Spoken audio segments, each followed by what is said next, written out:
We've all seen the latest numbers showing Governor Ron DeSantis 39 points behind former President Donald Trump in the battle for the Republican nomination. But how much trust should we really be putting in these results and other political polls? We sent WESH 2's Greg Fox behind closed doors to see just how those polls are done.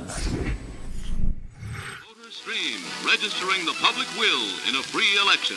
The year was 1948. Republican New York Governor Thomas Dewey was heavily favored in polls to beat President Harry Truman.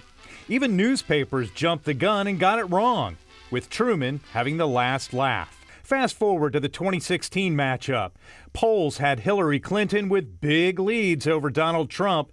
She won the popular vote, but Trump pulled off the upset with more electoral college votes. I will be president for all Americans. We must accept this result. Analysis of that result reveals pollsters seriously underestimated Trump's popularity among less educated voters, who often don't respond to polling inquiries. The Hill published a survey that showed a majority of Americans don't believe polls are accurate, and most voters we talked with agree. I don't know if they're truly accurate data. You don't know what to believe. We pay attention to this every day. Most normal people don't. Michael Binder tells me while most people don't understand polling, as the head of the Public Opinion Research Lab at the University of North Florida, he says you can trust it. I'm a student calling from University of North Florida. ¿Y cuántos años tiene su niño? Students organize political polling questions. May I ask what is your age? Call people listed in voter registration records, which are public, and compile the survey results, which are published by the university. All right, thank you so much. Sure, there's a lot of skepticism. They say just 3 to 5 voters out of 100 will talk with them. We tell them who we are, what we do, that is completely unbiased. We're not for any particular side. We're just trying to help people, trying to get information. The most common and the most expensive polling is done by phone, just like you see going on here at UNF. Becoming more popular is online polling. That's when voters who provide an email address when they register to vote are then sent a link from polling institutions.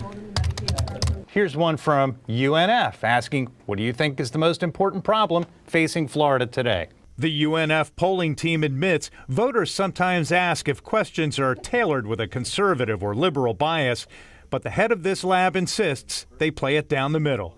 I think the trust is mixed, I would say. But accuracy-wise, I think we're better than we've ever been. So what should you, the voter, be most aware of when viewing polls? Find out if those surveyed are registered or likely voters. Likely voters have a steady record of casting ballots and are more reliable. Is the poll specific to your state? National polls often contain fewer survey samples from where you live. And is there a trend showing changes in a race from the same polling firm? For example, in last year's Senate race between incumbent Marco Rubio and Val Demings, a February Mason-Dixon poll showed Rubio leading 49% to 42%. In September, the same polling firm had Rubio at 47%, Demings at 41%. Not much difference, no trend. Rubio won re-election with 58% of the vote. Bottom line, voters decide elections. Polling is just one tool for tracking political campaigns. I thank you so much for your time, and I hope you have a good rest of your day. Greg Fox, WESH 2 News.